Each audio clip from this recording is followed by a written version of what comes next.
Firstly, welcome to today's webinar on IRIS Elements AML. I'm Steve Murray and I will be taking you through how IRIS AML elements can benefit your practice today. Also, before we start, I would like to encourage you all to ask questions as we're going through today's webinar by clicking the little chat button. Do ask the question, type in the question, and my colleagues will answer any questions during today's presentation. Starting with dashboard reminders, this gives the users the ability to work out what needs reassessing from an AML perspective, avoiding missing out on those crucial assessments for all clients, from re-risk assessing clients to reminders about performing enhanced ID checks. Moving on to compliance reminders. This gives a reminder to the MLRO to reassess the practice from a compliance perspective, again keeping the practice annually appraised on all AML compliance requirements, reminding the MLRO as an example to perform annual firm-wide risk assessments. Moving on to prospect clients. Our development team here at IRIS work with a lot of practices, and a common request to add into the software was the ability to create prospect clients. This enables a practice to check prospects by electronically ID checking them before taking them on as a client. The practice might not want to take on prospects based on risk assessment results, avoiding the potential risks and extra work associated with taking on higher risk clients. Batch ID checking will save the practice lots of time in electronically checking a batch of clients at the same time. Let me give you an example. Imagine how long it would take to check a batch of 100 individuals without software, checking to see which clients are politically exposed or which clients are sat on a sanctions listing. We will also touch on other checks, international checks, credit checks, HR screening checks, other company checks, and we'll show this off later on during the presentation in the software. Moving on to identification uploads. Many practices like to upload client identification documentation, so having all AML documentation in one place as an example, a driving license, as proof of identification is especially important for proof of who the client is, especially also important when taking on new clients. Risk assessments are knowing your customer, but the ability to risk assess individuals and businesses on whether or not they are low, normal or high risk is a critical process to any practice. Answering questions about the client is a quick and easy way to establish the client's risk, but also knowing your clients and the ability to create templates for the entity type to speed up these processes is important to any practice. Compliance processes. An example is a firm-wide risk assessment. This is a very handy tool for the MLRO to annually review the practice from a compliance perspective. A great help, especially if the professional body asks the MLRO about this. Also on the compliance side, there is an easy to edit template to help out with policies and procedures, record all beneficial owners or managers, and also record any AML compliances attended by staff working on AML.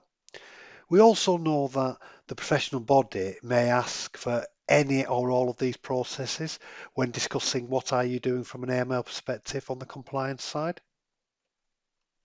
We will finish off with the integration between the Elements platform and the IRIS accountancy suite, so a one-stop shop for all clients both in the Elements cloud environment and the desktop IRIS accountancy suite.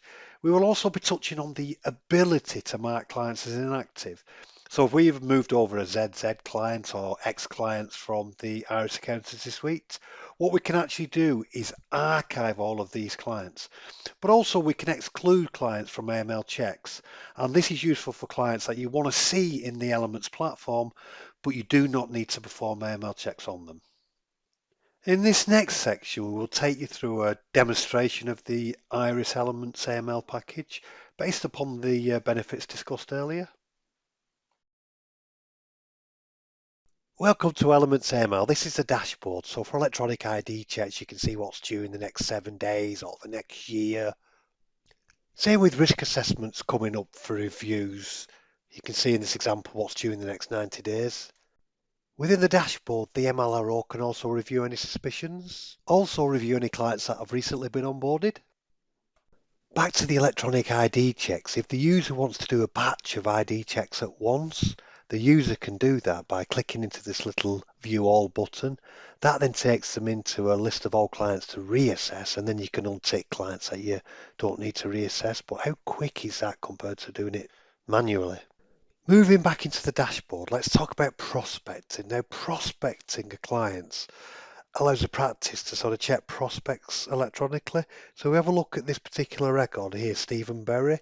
We can look at an electronic ID check. It also checks the validity of the address, sanctions checking, politically exposed, but throws up any warnings for further investigation. Moving on to other checks, you might want to do a credit screen, which checks for CCJs, bankruptcy, and other adverse financial information about clients. HR screening checks, let me show you what that checks as well, working with Verify. So opening up a previous check, it verifies the address of the actual client, making sure that they are who they say they are. It will also perform a sanctions and PEP check, insolvency, CCJs and mortality, and also a company direct search check as well. Just while on the theme of ID checks, I thought I'd take you through international checks. So I'm going to create our client here. So I'm adding the contact credentials, the client ID, the title, forename, surname, and basic setup details to create our international client. So after entering the client's gender, marital status, and date of birth, we then go through a process of creating the client's address. So we choose the country of residence and the nationality of our clients. Before continuing the check, we just need to tick, would you like to perform an ID check on the individual, and also tick to confirm that your client's given consent for the ID check. We then go through a process of entering the client's address. So as you can see, this is just takes as long as you having to go through entering the full address of the international client. So you put in the full address and the zip code in this example. Then we click down the country of residence. So you can see here I'm scrolling down for the US. So we've now entered all of the international details for our client. We click save and we then move into doing the international check itself. So we move into the AML section at the top, and then once we click perform the check, the system will then whiz through and perform an international check on your client. So we're now going to take a look at the results of our international check. So importantly, when we talk about international ID checks, what's it checking? Well, it checks non-UK residents against HMT, EU and OFAC sanctions listings, but also global PEC listings with optional document checks including passports and EU ID cards. So I think it's fair to say that this check massively speeds up what would normally take a very long time manually to check everything. So moving away from international checks, we are now going to import client ID into a client record. We start by quickly searching for the client. Once we've found the client, we click into the ID documents section.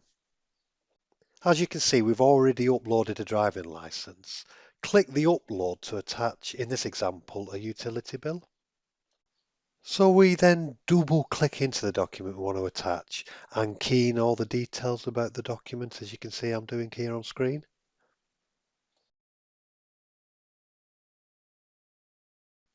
So once all of the key information, which I'm continuing to enter here, has been entered, once that has actually been completed, you will then see a summary of that document appear in the client record.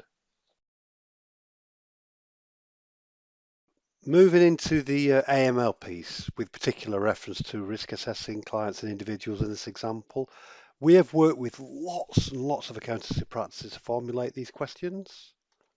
The risk assessment questions can be tailored to the user requirements if the user wants to add or delete any questions. So any questions deleted will be remembered for that particular client's record. Once the risk assessment has been completed, the software will then give a result of low, normal or high. So instead of having to manually work out the risk assessment of clients using Excel or Word documentation or a manual process, Elements AML will do this for you based upon your answers. So we now have a risk assessment answer for our clients, and we're now going to move into the knowing your customer assessments. So we move into knowing your customer assessments, and again, it's really a case of answering the questions, but also placing any notes that we see relevant to knowing your customer. But I think it's also important to point out here that, again, we can tailor these questions for you again, so you can have a template, a bit like risk assessment template questions, if that's what you desire within the practice. Before moving into the compliance section, I want to revisit the dashboard for multiple ID checking. So by clicking view all and clicking show individuals without an ID check, this shows in today's example 51 clients. So imagine the massive time saving check-ins of ID checking 51 clients at once. So we are now going to move into the practice compliance piece. The money laundering reporting officer have to typically annually complete a firm-wide risk assessment. So from a compliance perspective, the MLRO can quickly answer these assessments, complete countries of trade, products and services undertaken, delivery channel, compliance questions and approvals to set up annual reminders. So when the professional bodies do get in touch, they will ask for firm-wide risk assessment proof. So continuing with the practice compliance side of things, the MLRO can enter who the compliance officers are by clicking the button Add Officer, then keying in the details of the officer. Moving into personal development, this is where the MLRO can record AML training courses that employees have been on to keep up to date with AML compliance. Professional membership's a quick way of adding who the MLRO's professional body is. Beneficial owners or booms, this is where the MLRO enters details within the practice. Who are the beneficial owners? Moving into policies and procedures, the MLRO can edit the template. I actually remember working with a practice who did not edit their policies and procedures to make them practice specific. And when they sent this to their professional body did not take too kindly to receiving an obvious template. However, the policies and procedures template is easily edited and a fantastic starting point to completing the policies and procedures to make them practice specific. Because the last thing the MLRO wants is to be picked up by their professional body for not having compliant policies and procedures. Moving into suspicious activities, any user with the relevant rights can log a suspicion, can enter details of this suspicion, upload any appropriate documentation to support the suspicion, but only users with MLRO privileges can action the suspicion. So once the MLRO has entered details of the suspicion, if deemed necessary post-investigation, can start the suspicious activity report by clicking the report to the NCA button. So moving into the client record, we are now going to finish off by showing the link between Elements and the IRIS Accountancy Suite. So relationships move across from the IRIS Accountancy Suite, and moving into the IRIS Accountancy Suite itself, we can see the interconnectivity between the systems. So if we make any changes to a client's address, as an example, in Elements or the IRIS Accountancy Suite, this is reflected in both systems. So that ends the introduction to IRIS Elements AML. Moving into other optional checks you can perform is a UK company report within the limited company in this example. What does it check? It checks the identification, the credit score, credit limit, also contact information, who are the directors and share capital, financial statements, P&L balance sheet ratios, CCJs, bankruptcies. So as you can imagine, it checks a lot of information about your clients. Moving out of the verify company check, I just want to show you how you can archive clients. So let's take a look at the clients moved over from the IRIS account suite. You may wish to make clients as inactive so they no longer appear or can be seen by any users. Alternatively, you may wish to exclude clients from AML, so you can mark the client as excluded from. They then remain as a client but are excluded from AML checks. So that's it from the demonstration introduction to Elements AML. So let's move back and recap on what we've covered today. Let's start with dashboard reminders. This gives the users the ability to work out what needs reassessing from an AML perspective, avoiding missing out on crucial reassessments for all clients. Moving into compliance reminders, this gives a reminder to the MLRO to reassess the practice from a compliance perspective, again keeping the practice annually appraised of all AML compliance requirements, and importantly, keeping professional bodies happy should they arrange a meeting to discuss AML compliance work. Moving on to prospecting clients, this allows the practice to check prospects by electronically ID checking them. Before taking them on as a client, the practice might not want to take on prospects based on risk assessment results, avoiding the potential risks and extra work associated with taking on higher risk clients. Batch ID checking clients. Imagine if you had to check 100 individuals, how long that would take you without software. But there's also the additional options of international checks should the need arise for checking clients abroad, with optional additional checks also for credit checking, HR screening and company checks as well.